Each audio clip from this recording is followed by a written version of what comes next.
और आप इतने छोटे और छिछले हैं। ढंग से बात कर। वो ढंग से ही बात रमा करें। रमा शांत हो जा। आपको माफीनामा मिल गया ना, ये बात इधर ही खत्म कर दीजिए।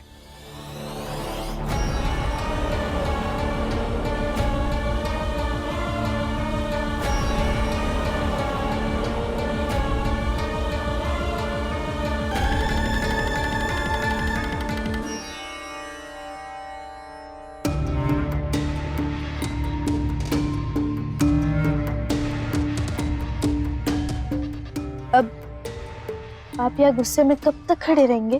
तो क्या करूं और कहां जाऊं? घर को तमाशा बना दिया तुमने लक्ष्मी। एक बार भी नहीं सोचा तुमने, और बस बैठ गई प्रचंड देव के साथ यज्ञ में और करवा लिया शुद्धिकरण। तुम्हें समझ आ रहा है कि कितना बड़ा अपमान हुआ हमारे घर के लिए ये? पता नहीं आप अभी क्यों चले गए सर्कस में अपना तमाशा बनवाने। देखिए, अब जो भी है, आप इस सच को नहीं झुठला सकते कि मैं आपकी पत्नी हूँ और मेरे पेट में आपका बच्चा। बस करो, ये बीवी बच्चा परेशान हो गया हूं मैं।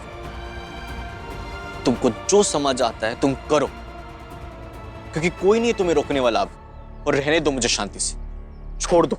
शांति से रहने का ही तरीका ढूंढा है मैंने। इस समाज में सबसे बड़ी मुसीबत क्या है? हमारी जात। शुद्धिकरण करवा के मैंने हमारी जात में थोड़ा सुधार लाने की तो कोशिश की, वरना आप ही सोचिए ना, जो लोग कल तक हमें भीख भी नहीं दे रहे थे, आज मेरे उन्हें प्रणाम करने पर उन्होंने मुझे पैसे दिए हैं। ये तो शुभ संकेत है ना, बेहतर भविष्य का। आप भी मिल जाइए ना, हम दोनों मिलकर हमारे बच्चे का भविष्य संवारेंगे। सच में पैसे भी मिले तुम्हें? हाँ, मुझे पैसे मिले। चलिए ना अंदर, दिखाती हूँ मैं आपको। चलो। नरोत्तम की तबीयत कैसी है? ये खबर सुनकर जल्दी ठीक हो रहा है। आपने जो भीम के साथ खेला खेला है ना, गजब है। पहले उस भीम को दुनिया में छोटी जात का सुनना पड़ता था, अब उसे अपनी ही चाल में अपने घर में ये सुनना पड़ेगा। जब उसके अपने ही उससे छोटेपन का एहसास दिलाएंगे ना, तब उसे ज्यादा तकलीफ होगी। लेकिन अब आगे क्या होगा? आगे भी खेल होगा, और वो खेल बहुत आगे तक जाएगा, देख लेना। मिठाई ले लो, मिठाई ले लो, मिठाई ले लो, मिठाई ले लो। प्रणाम मालिक। अरे भाई, हमें नहीं चाहिए मिठाई यार, आगे बढ़ो। ये हमारा ही आदमी है। लेकिन ये मिठाई बेचने वाले क्यों बने? क्योंकि अब ये मिठाई लेकर उस भीमराव की चाल में जाएगा। इससे क्या होगा?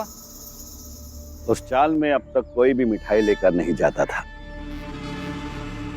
जब ये जाएगा तो उन्हें बड़े होने का एहसास होगा। लेकिन प्रचंड देव जी, उनकी औकात है क्या इतनी महंगी महंगी मिठाइयाँ खरीदने की? उन्हें सिर्फ लगना चाहिए कि वो बड़े हो रहे हैं, शुद्धिकरण का असर हो रहा है।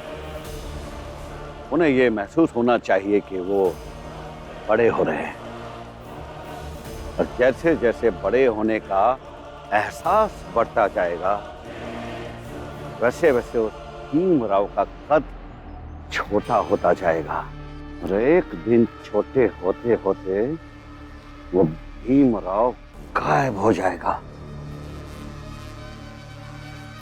ये इतने पैसे मिले और इससे हमारा कोई भी काम हो जाएगा।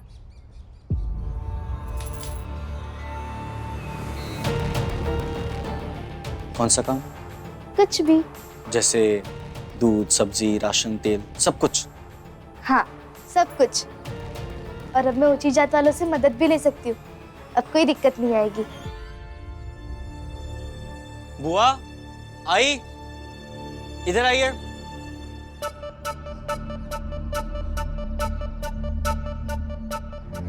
क्या हुआ? क्या हुआ आनंद? हुआ लक्ष्मी ये कुछ पैसे लेकर आई है और ये कह रही है कि इसे ऊंची जात के लोगों ने दिए ताकि हमारे घर में राशन आ सके, दूध, सब्जी, तेल, सब कुछ।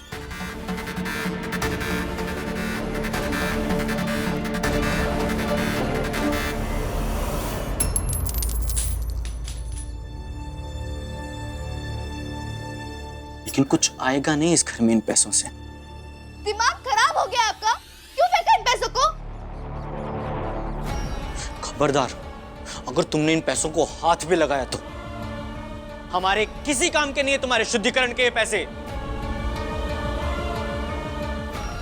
और आई, एक बात ध्यान से सुन लीजिए, आप भी कुछ नहीं लाएंगे इन पैसों से। इसे जो करना है करने दीजिए, इसकी जो मर्जी आए वो करे। हमारे घर के स्वाभिमान को बेचकर लाई हो तुम ये पैसे। कहा था ना तुमसे कि तुम जीतोगी, जीत गई, और यही कीमत है तुम्हारी। अरे मिठाई ले लो, तरह तरह की स्वादिष्ट मिठाई ले लो, मिठाई ले लो, मिठाई। अरे ओ मिठाई वाले, आज इस चौल में कैसे? आज तक तो कभी नहीं आया हमारी चौल में। हमें भी पता है कि इस चौल में छोटी जाति में होने के बावजूद कुछ लोग बड़े हो गए हैं जिनसे हम घृणा नहीं करेंगे। देखो भाइयों देखो, एक शुद्धिकरण का कितना फायदा हुआ। अब हमारे यहाँ बड़ी बड़ी जात के लोग आएंगे, सामान बेचेंगे और खरीदेंगे। हाँ तो जनार्दन खरीद लो ना मिठाई, खा लो भर पेट। खरीदेंगे, लेकिन अभी इस महंगी मिठाई को खरीदने के पैसे नहीं है ना। लो देख रही हो अम्मा, पैसा है नहीं पल्ले, चले हैं मिठाई खरीदने। आए बड़े ऊंची जात वाले। कौनो बात नहीं, आज नहीं है ना, अब हो ही जाएंगे। अरे प्रचंड देव जी क्या कहे हैं कि अब हम ऊंची जाति के लोगन से मिलजुल सकत हैं, तो उन लोगन से काम धाम भी तो मांग सकत है ना। बिल्कुल सही। अरे 14 साल से मिठाई की दुकान चला रहे हैं हम इस इलाके में, और मैंने देखा है कि जिन भी लोगों ने प्रचंड देव जी से दीक्षा ली है उनके जीवन में कभी भी किसी भी तरह की कोई कमी नहीं रह गई है। हाँ, हम यह उम्मीद करत हैं। और ये का कम बड़ी बात है कि आपके जैसा बड़ा आदमी हमरे यहाँ चाल मार के मिठाई बेच रहा है, और हम लोगन का भी अपने बाकी ग्राहकों की तरह समझा। हाँ हाँ, ये तो बहुत खुशी की बात है। खुशी की नहीं, भ्रम की बात है ये।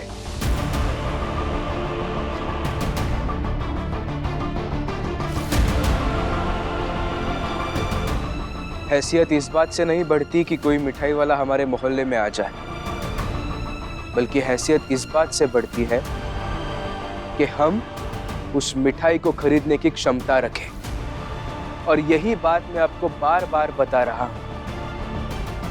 किसी से दीक्षा लेकर, किसी से दया लेकर, एहसान लेकर हमारी हैसियत नहीं बढ़ेगी। और सच में हम लोग चाहते हैं कि हमारी हैसियत बढ़नी चाहिए, तो हमारे समाज के लोगों को और हमारे जात के लोगों को मेहनत करनी होगी और संघर्ष करना होगा। जब तक आप लोग इनकी बातों पर अमल करना शुरू नहीं करेंगे ना, तब तक आप लोगों का कभी भला नहीं होगा। ए रमा, तुम्हारा पति तुमको इस दुनिया का सबसे समझदार आदमी लगता है तो लगेंगे ही ना। और एक दिन आप सबको भी मानना पड़ेगा कि मेरे पति की बात कितनी सच्ची होती है। और मैं तो कहता हूँ कि ऐसा दिन कभी नहीं आएगा। एक ख्याली पुलाव पकाना बंद करो। मिठाई बेचने वाला थोड़ी देर के लाने चाल में आवा तो माहौल थोड़ा मीठा हो गया, लेकिन ये छोटी जात के भीम रमा ये का है कि फिर से सब कुछ कड़वा कड़वा हो गया।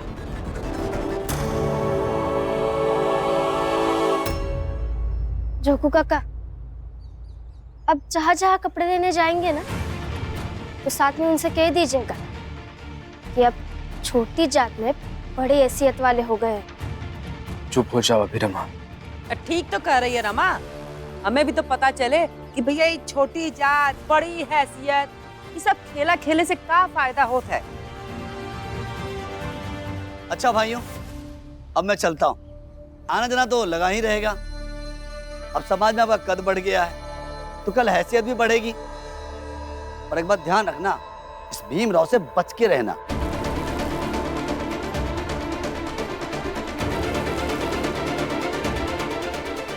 ए रुक, मुझे एक लड्डू देना। पैसे दो। हाँ दे रही हूँ, ले लो। वहीं जमीन पे रख दो। बाकियों की तरह तुम्हारा शुद्धिकरण नहीं हुआ है। अभी भी तुम छोटी जात की ही हो। तुमसे छूऊंगा तो मैं अपवित्र हो जाऊंगा।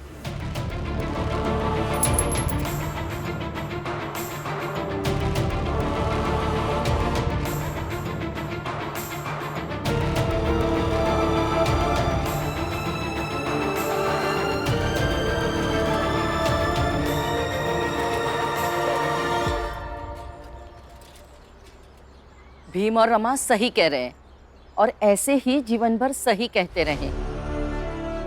जिसको समझना है समझे। और हाँ, मैं बहुत खुश हूँ कि मैं एक छोटी जात की हूँ और ये इन दोनों की वजह से मैं ऐसी बन पाई हूँ कि मैं प्रचंड देव के शुद्धिकरण के झांसे में नहीं फंसी। और इसलिए अपने पैसे से खरीदी हुई मिठाई से मैं इन दोनों का मुंह मीठा कराऊंगी।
कर लीजिए, जितने तमाशे बनाने आपको बना लीजिए, लेकिन याद रखिएगा एक ना एक दिन मैं आपको अपने जैसा बना के रहूंगी। ठीक है, अंदाजा नहीं है आपको कि एक पत्नी अगर ठान लेना तो वो अपने पति को अपने जैसा बना के रहती है।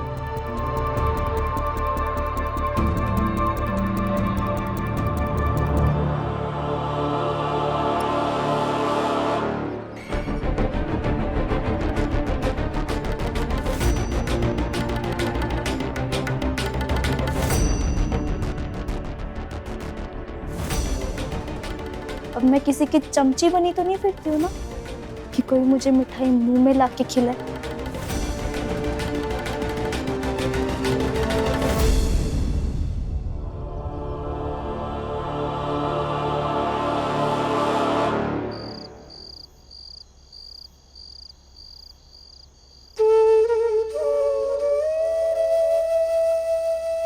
रमा, आज सुबह ही मैंने बंबई के बड़े अधिकारियों को बाबा की पेंशन शुरू करने के लिए खत भेजा है। शाम तक पहुंच भी गया होगा। फिर तो उनका जवाब भी आ जाएगा और बाबा की पेंशन भी शुरू हो जाएगी। फिर बाबा का पता चलते ही हम बाबा को घर बुला लेंगे। और वैसे भी आपका लिखा खत मुझे दुनिया का सबसे खतरनाक हथियार लगता है। लेकिन रमा, वहां पर नरोत्तम जोशी का दोस्त प्रभाकर आया था। उसके साथ और दोस्त लोग भी थे। उन सब ने मिलकर मुझसे वो सारी चिट्ठियां छीनी और देखने लगे कि मैं किसे खत भेज रहा हूं। धमकी भी देके गए हैं कि नरोत्तम जोशी उन सारे बड़े अधिकारियों को कहेगा कि वो हमारी मदद ना करें। आज तक नरोत्तम हमारा क्या बिगाड़ पाया है जो आगे बिगाड़ेगा?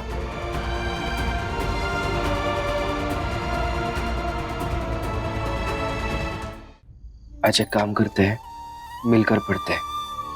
वो किताब दो मुझे, वो भी।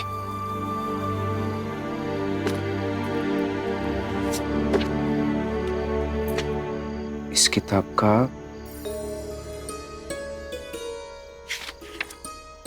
ये पढ़ो, और इस किताब का इसका ये पढ़ो, और फिर मुझे बताना कि दोनों में क्या फर्क है।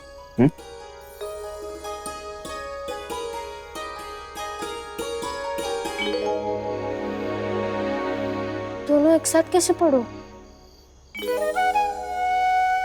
पहले एक पढ़ो रमा, बाद में दूसरी पढ़ो।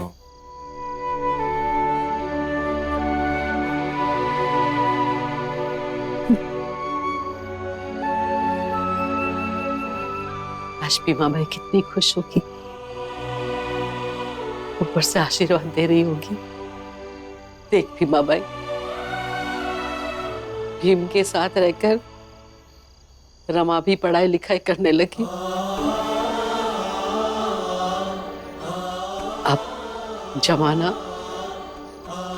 सिर्फ भीम को ही नहीं, भीम और रमा की जोड़ी को हमेशा याद रखेगा। रमाबाई भीमराव अंबेडकर।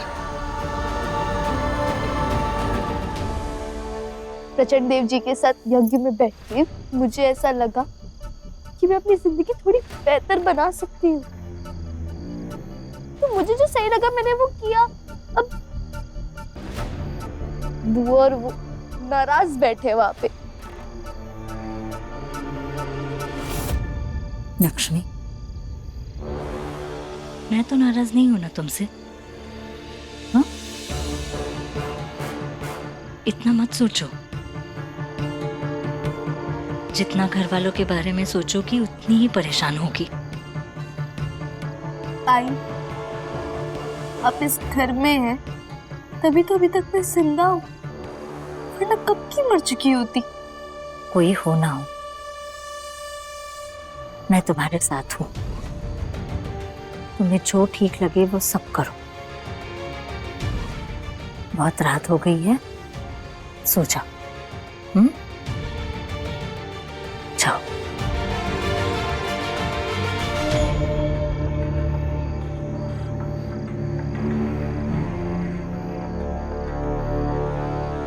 इतने सालों से उस भीम की मनमानी चल रही है इस घर में, क्योंकि उसके खिलाफ कोई नहीं बोल पाया। और मेरी यही कोशिश रहेगी कि तुम उस भीम के खिलाफ मजबूती से खड़ी रहो। और जिस दिन तुम उसके खिलाफ मजबूती से खड़ी हो गई ना लक्ष्मी, अपने आप इन घर वालों के सर से उस भीम का भूत उतर जाएगा।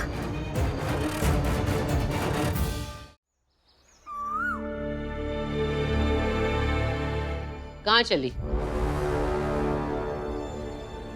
बुआ जी, आपको याद है कल प्रचंड देव जी ने मुझसे क्या कहा था कि मैं दिन भर छोटी जात के अशुद्ध लोगों के साथ रहती हूँ।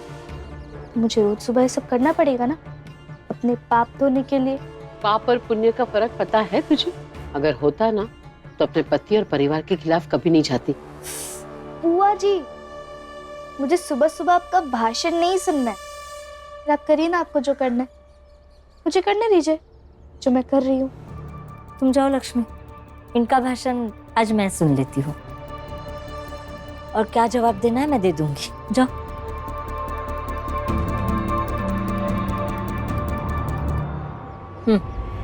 आज क्या कहना है आपको? कहने के लिए कुछ बाकी है?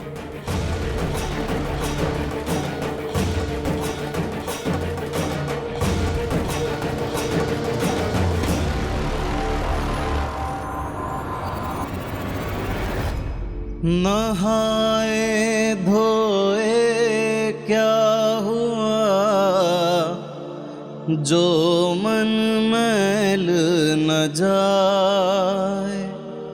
मीन सदा जल में रहे, धोए बास न जाए। अरे भीम रुक, थोड़ी देर बाद नहीं निकल सकत रहे। अब देख रहे हो ना हम सब यहाँ पूजा कर रहे हैं। छोटी जात का होके हमारे सामने से जाने की हिम्मत कैसे हुई तुम्हारी?